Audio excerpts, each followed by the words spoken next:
Class 9th ਆਪਾਂ बेटा अपना सैकेंड चैप्टर पॉलीनोमियल्स पहला ही स्टार्ट कर चुके हैं तो जिहदे विच आपां उस दिन कीता सीगा वन वेरिएबल पॉलीनोमियल किहड़े हैगे आ फस्ट सम दे विच।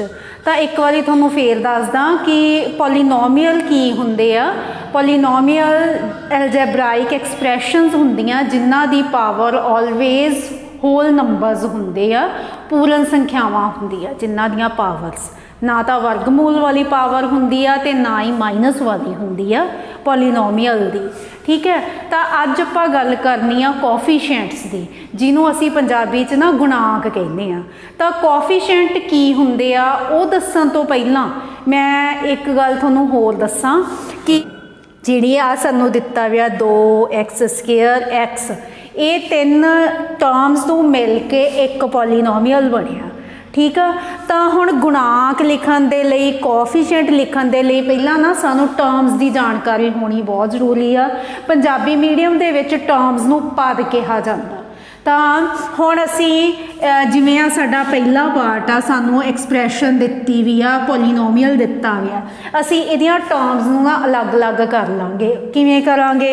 जिवें पहली टर्म आ 2, दूजी टर्म आ x², तीजी टर्म x असी अड अड करता। हुण असी इहदे विचों x² दा गुणांक देखांगे की हुंदा। हुण गुणांक बेटे हुंदा भी जिवें हुण इत्थे सानूं x² दा पुछया तो गुणांक दा मतलब गुणा वाला अंक भी x² दा गुणा वाला अंक किहड़ा। ठीक है, तो हुण तुसीं वेखो भी x² दे नाल की पिया, जे कुछ भी नहीं पिया तो वह ना अंडरस्टूड ही हुंदा भी 1 पिया नाल। तो ये गुणांक कितना हो गया? 1 हो गया x² दा। तो आपां लिखांगे x² दा गुणांक coefficient of x² is equal to कितना हो गया? 1। तो हुण तुहानूं पता लग गया कि पहला असी टर्म्स नूं वखरा कर देना। जिवें हुण इहदे विच आ 2 कॉमा माइनस आ जिहड़ा वो इस x² दे नाल आ, फिर x दी पावर 3। तो हुण फिर कोफिशिएंट ऑफ x² दा गुणांक बराबर कितना बेटे? देखो हुण x² दे नाल की लग्या माइनस, ते जिवें कि मैं तुहानूं इत्थे दस्सिया सी 1 नाल इहदे लग्या वे। ठीक है, तो कितना हो गया गुणांक? -1। हुण थर्ड पार्ट दे विच भी इसे तरह पहला असी टर्म्स नूं वखरा कर लिया π/2 x², फिर कॉमा पा के दूजी टर्म। तो हुण असी लिखिया x² दा गुणांक, इंग्लिश मीडियम वाले फिर उवें ही लिख लैणगे कोफिशिएंट ऑफ x²। तो हुण दसोगे कितना x² दे अगे लग्या होया?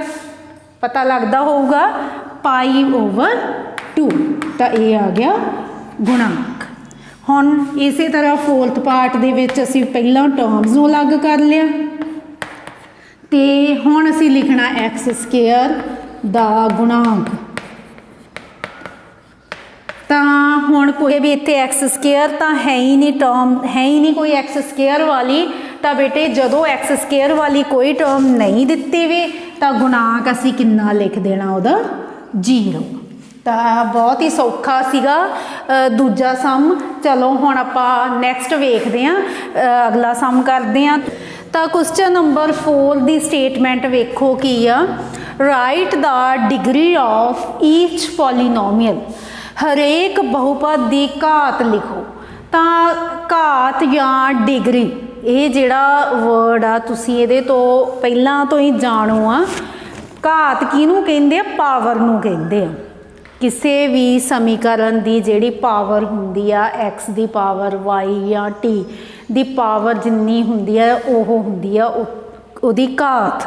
पर हुण जदों गल आ गई बहुपद दी, तो हुण बहुपद दे विच देखो सानू x दी घात इत्थे 3 दित्ती भी आ, x दी घात 2 दित्ती भी आ, इत्थे x आ जिहड़ा कल्ला मतलब कि x दी घात कितनी आ? 1। ਤਾਂ ਇੱਥੇ ਜਿਹੜੇ ਬੱਚੇ ਆ ਉਹ ਕਨਫਿਊਜ਼ ਹੋ ਜਾਂਦੇ ਆ ਬਈ ਹੁਣ ਅਸੀਂ ਇੱਥੇ ਘਾਤ 3 ਲਿਖਣੀ ਆ, 2 ਲਿਖਣੀ ਆ ਕਿ 1 ਲਿਖਣੀ ਆ। ਤਾਂ ਹੁਣ ਜਿਹੜੀ ਮੇਨ ਥਿੰਗ ਤੁਸੀਂ ਯਾਦ ਰੱਖਣੀ ਆ ਉਹ ਕੀ ਆ ਕਿ ਜਦੋਂ ਵੀ ਸਾਨੂੰ ਇੱਕ ਪੋਲੀਨੋਮੀਅਲ ਦੇ ਵਿੱਚ ਘਾਤ ਪੁੱਛੀ ਜਾਂਦੀ ਆ, ਪੋਲੀਨੋਮੀਅਲ ਦੀ ਡਿਗਰੀ ਪੁੱਛੀ ਜਾਂਦੀ ਆ, ਤਾਂ ਉਹ ਅਸੀਂ ਕਿਵੇਂ ਲਿਖਣੀ ਆ। ਜਿਹੜੀ ਸਾਨੂੰ ਪੋਲੀਨੋਮੀਅਲ ਦਿੱਤੀ ਵੀ ਆ ਉਹਦੀਆਂ ਜਿੰਨੀਆਂ ਵੀ ਟਰਮਸ ਦੇ ਵਿੱਚ x ਦੀ ਸਭ ਤੋਂ ਵੱਡੀ ਪਾਵਰ, ਠੀਕ ਹੈ, ਜਿਵੇਂ ਹੁਣ ਇੱਥੇ x ਦੀ ਪਾਵਰ 3 ਆ, ਇੱਥੇ 2 ਆ, ਇੱਥੇ 1 ਆ, ਤਾਂ ਸਾਰਿਆਂ ਤੋਂ ਵੱਡੀ ਪਾਵਰ ਕਿੰਨੀ ਆ 3। ਤਾਂ ਹੁਣ ਇਸ ਪੋਲੀਨੋਮੀਅਲ ਦੀ ਡਿਗਰੀ ਕਿੰਨੀ ਹੋਊਗੀ 3 ਹੋਊਗੀ, ਠੀਕ ਹੈ। ਤਾਂ ਇਹੀ ਹੋਗੀ ਡਿਗਰੀ ਆਫ ਪੋਲੀਨੋਮੀਅਲ। ਇੰਗਲਿਸ਼ ਵਾਲੇ ਲਿਖ ਲਓ ਡਿਗਰੀ ਤੇ ਪੰਜਾਬੀ ਵਾਲੇ ਲਿਖ ਲਓ ਘਾਤ। ਪੂਰਾ ਲਿਖਣਾ ਹੋਵੇ ਤਾਂ ਤੁਸੀਂ ਲਿਖ ਸਕਦੇ ਆ ਡਿਗਰੀ ਆਫ ਦੀ ਘਾਤ, ਠੀਕ ਹੈ। ਤਾਂ ਕਿੰਨੀ ਆ ਗਈ ਬੇਟਾ 3। ਹੁਣ ਇਵੇਂ ਹੀ ਇਹਦੇ ਵਿੱਚ ਲਿਖਾਂਗੇ ਅਸੀਂ ਡਿਗਰੀ ਤੇ ਘਾਤ। ਤਾਂ ਹੁਣ ਵੇਖਾਂਗੇ ਬੇਟੇ y ਆ ਸਾਡੇ ਕੋਲੇ, ਹੁਣ ਇਹਦੇ ਵਿੱਚ ਵੇਰੀਏਬਲ y, ਤਾਂ ਇਹਦੀ ਹਾਈਐਸਟ ਡਿਗਰੀ ਕਿੰਨੀ ਆ 2। ਤਾਂ ਕਿੰਨੀ ਆ ਗਈ ਘਾਤ ਜਾਂ ਡਿਗਰੀ ਸੈਕਿੰਡ ਪਾਰਟ ਦੀ 2। ਇਹਦਾ ਨਿਸ਼ਾਨ ਦੇ ਨਾਲ ਨਹੀਂ ਕੋਈ ਵੀ ਸੰਬੰਧ ਹੈਗਾ। ਨਿਸ਼ਾਨ ਦਾ ਜਿਹੜਾ ਸੰਬੰਧ ਹੁੰਦਾ ਉਹ ਕਿਹਦੇ ਨਾਲ ਹੁੰਦਾ, ਕੋਫੀਸ਼ੀਐਂਟ ਦੇ ਨਾਲ, ਗੁਣਾਂਕ ਦੇ ਨਾਲ, ਹੈ ਨਾ। ਕਿਉਂਕਿ ਪੋਲੀਨੋਮੀਅਲ ਦਾ ਜਿਹੜਾ ਜੇ ਡਿਗਰੀ ਆ ਉਹ ਹਮੇਸ਼ਾ ਹੀ ਪੋਜ਼ਿਟਿਵ ਹੁੰਦੀ ਆ, ਹੋਲ ਨੰਬਰ ਹੁੰਦਾ, 0 1 2 3 ਸੋ ਔਨ ਹੁੰਦੇ ਆ। ਮਾਈਨਸ ਦਾ ਨਿਸ਼ਾਨ ਤਾਂ ਡਿਗਰੀ ਦੇ ਵਿੱਚ ਆ ਹੀ ਨਹੀਂ ਸਕਦਾ। ਇਹ ਗੱਲ ਤੁਹਾਨੂੰ ਮੈਂ ਪਿਛਲੇ ਸਵਾਲ 'ਚ ਵੀ ਦੱਸੀ ਸੀ, ਫਸਟ ਸਮ ਦੇ ਵਿੱਚ ਵੀ ਦੱਸੀ ਸੀ ਕਿ ਪੋਲੀਨੋਮੀਅਲ ਦੀ ਡਿਗਰੀ ਆਲਵੇਜ਼ ਹੋਲ ਨੰਬਰ ਹੁੰਦਾ, ਪੂਰਨ ਅੰਕ ਹੁੰਦਾ। ਤਾਂ ਚਲੋ ਆਪਾਂ ਥਰਡ ਪਾਰਟ ਕਰਦੇ ਹਾਂ। ਹੁਣ ਸਾਡਾ ਵੇਰੀਏਬਲ ਹੈਗਾ t, ਤਾਂ t ਦੀ ਡਿਗਰੀ ਦੱਸੋ। ਕਈ ਵਾਰੀ ਬੱਚਿਆਂ ਨੂੰ ਐਵੇਂ ਭੁਲੇਖਾ ਪੈ ਜਾਂਦਾ ਕਿ ਉਹਨਾਂ ਨੇ ਕਹਿ ਦੇਣਾ ਵੀ ਡਿਗਰੀ 5। ਨੋ ਬੇਟਾ 5 ਕਿੰਨਾ t ਦਾ ਗੁਣਾਂਕ, ਡਿਗਰੀ ਕਿੰਨੀ ਆ t ਦੀ ਪਾਵਰ ਕੋਈ ਨਹੀਂ ਲੱਗੀ, ਇਟ ਮੀਨਸ 1, ਠੀਕ ਹੈ ਜੀ। ਤਾਂ ਘਾਤ ਕਿੰਨੀ ਹੋ ਗਈ 1। ਹੁਣ ਆ ਜਾਓ ਫੋਰਥ ਪਾਰਟ ਦੇ ਵਿੱਚ, ਇਹਦੇ ਵਿੱਚ ਡਿਗਰੀ ਜਾਂ ਘਾਤ ਕਿੰਨੀ ਹੋ ਗਈ ਬਈ 3। ਇੱਕ ਜਿਹੜਾ ਹੈਗਾ ਕੌਂਸਟੈਂਟ ਟਰਮ ਆ ਬੇਟੇ, ਠੀਕ ਹੈ, ਅਚਲ ਸੰਖਿਆ। ਤਾਂ ਇਹਦਾ ਮਤਲਬ ਕੀ ਹੁੰਦਾ ਵੀ ਜਦੋਂ ਕੱਲਾ 3 ਲੱਗਿਆ ਅਸੀਂ ਕਹਿ ਸਕਦੇ ਆ ਵੀ 3 ਦੇ ਨਾਲ x ਦੀ ਪਾਵਰ 0 ਲੱਗੀ ਵੀ ਆ, ਠੀਕ ਹੈ। ਤਾਂ ਇਹਦਾ ਮਤਲਬ ਡਿਗਰੀ ਕਿੰਨੀ ਹੋ ਗਈ 0। ਜੇ ਤੁਸੀਂ ਨਹੀਂ ਇਹ ਲਾਉਣੀ ਨਹੀਂ ਹੈਗੀ, ਮੈਂ ਤੁਹਾਨੂੰ ਸਮਝਾਉਣ ਲਈ ਦੱਸਿਆ ਸੀ, ਨਹੀਂ ਤਾਂ ਜਦੋਂ ਕੱਲਾ ਤੁਹਾਨੂੰ ਕੋਈ ਵੀ ਨੂਮੈਰੀਕਲ ਵੈਲਿਊ ਦਿੱਤੀ ਵੀ ਆ ਤਾਂ ਡਿਗਰੀ ਤੁਸੀਂ ਆਪੇ ਲਿਖ ਦੇਣੀ ਆ ਉਹਦੀ 0। ਤਾਂ ਇਹ ਤੁਹਾਡਾ ਬੇਟੇ ਚੌਥਾ ਕੁਐਸਚਨ ਹੋ ਗਿਆ, ਠੀਕ ਹੈ। ਇਹ ਬਹੁਤ ਹੀ ਜ਼ਰੂਰੀ ਆ, ਅੱਗੇ ਜਾ ਕੇ ਤੁਹਾਡੇ ਇਹ ਕੰਮ ਆਉਣੀ ਆ। ਹੁਣ ਆਪਾਂ ਆਪਣਾ ਨੈਕਸਟ ਸਮ ਜਿਹੜਾ ਉਹ ਕਰਦੇ ਆ। ਨੰਬਰ 5 ਦੇ ਵਿੱਚ ਜਿਹੜੀ ਸਟੇਟਮੈਂਟ ਆ ਉਹ ਮੈਂ ਤੁਹਾਨੂੰ ਬੁੱਕ ਦੇ ਉੱਪਰੋਂ ਹੀ ਰੀਡ ਕਰਕੇ ਦੱਸ ਦਿੰਦੀ ਆ। ਪਹਿਲਾਂ ਇੰਗਲਿਸ਼ ਮੀਡੀਅਮ ਵਾਲੇ ਬੱਚਿਆਂ ਲਈ ਮੈਂ ਸਟੇਟਮੈਂਟ ਰੀਡ ਕਰੂੰਗੀ। Classify the following as linear, quadratic and cubic polynomials, ਠੀਕ ਹੈ। ਪੰਜਾਬੀ ਮੀਡੀਅਮ ਵਾਲੇ ਬੱਚੇ ਦੱਸੋ ਕਿ ਹੇਠ ਲਿਖੇ ਬਹੁਪਦਾਂ ਵਿੱਚੋਂ ਕਿਹੜਾ ਕਿਹੜਾ ਰੇਖੀ ਬਹੁਪਦ ਹੈ, ਕਿਹੜਾ ਕਿਹੜਾ ਬਹੁਪਦ 2 ਘਾਤੀ ਹੈ ਅਤੇ ਕਿਹੜਾ ਬਹੁਪਦ 3 ਘਾਤੀ ਹੈ। ਤਾਂ ਜਿਵੇਂ ਕਿ ਆਪਾਂ ਪਿਛਲੇ ਸਮ ਦੇ ਵਿੱਚ ਹੀ ਤੁਹਾਨੂੰ ਮੈਂ ਘਾਤ ਬਾਰੇ ਦੱਸ ਕੇ ਆਈ ਹਾਂ, ਹੈ ਨਾ, ਡਿਗਰੀ ਬਾਰੇ ਦੱਸ ਕੇ ਆਈ ਹਾਂ। ਤਾਂ ਜੇ ਤਾਂ ਕਿਸੇ ਪੋਲੀਨੋਮੀਅਲ ਦੀ ਡਿਗਰੀ 1 ਆ ਬੇਟੇ ਤਾਂ ਉਹ ਹੁੰਦਾ ਰੇਖੀ ਬਹੁਪਦ, ਠੀਕ ਹੈ। ਤਾਂ ਇੰਗਲਿਸ਼ ਵਿੱਚ ਅਸੀਂ ਉਹਨੂੰ ਲੀਨੀਅਰ ਪੋਲੀਨੋਮੀਅਲ ਕਹਿੰਦੇ ਆ। ਜੇ ਕਿਸੇ ਬਹੁਪਦ ਦੀ ਪੋਲੀਨੋਮੀਅਲ ਦੀ ਡਿਗਰੀ 2 ਆ ਤਾਂ ਉਹ ਹੁੰਦਾ 2 ਘਾਤੀ ਬਹੁਪਦ, ਕੁਆਡਰੈਟਿਕ ਪੋਲੀਨੋਮੀਅਲ।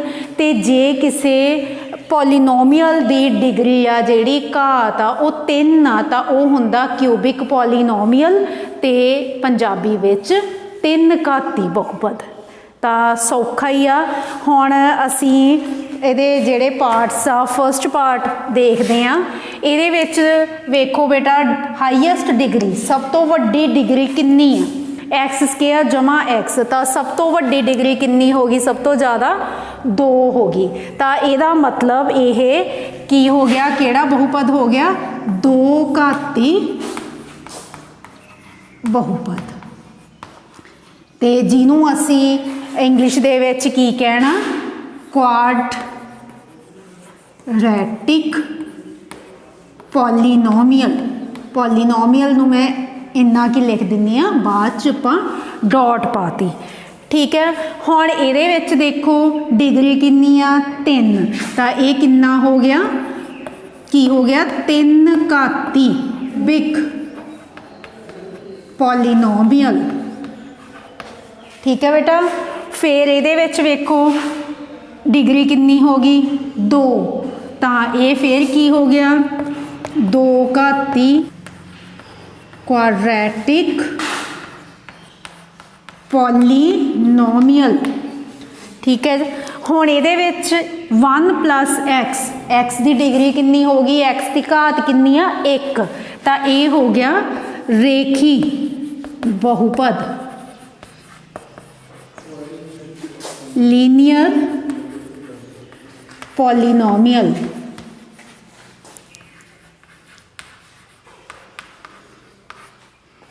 हुण ਇਹਦੇ ਵਿੱਚ ਫਿਰ बेटा t ਦੀ ਜਿਹੜੀ डिग्री आ वो कितनी होगी 1, ਤਾਂ ਇਹਦੇ ਵਿੱਚ ਫਿਰ ਇਹ ਕੀ ਹੋ ਗਿਆ ਰੇਖੀ बहुपद।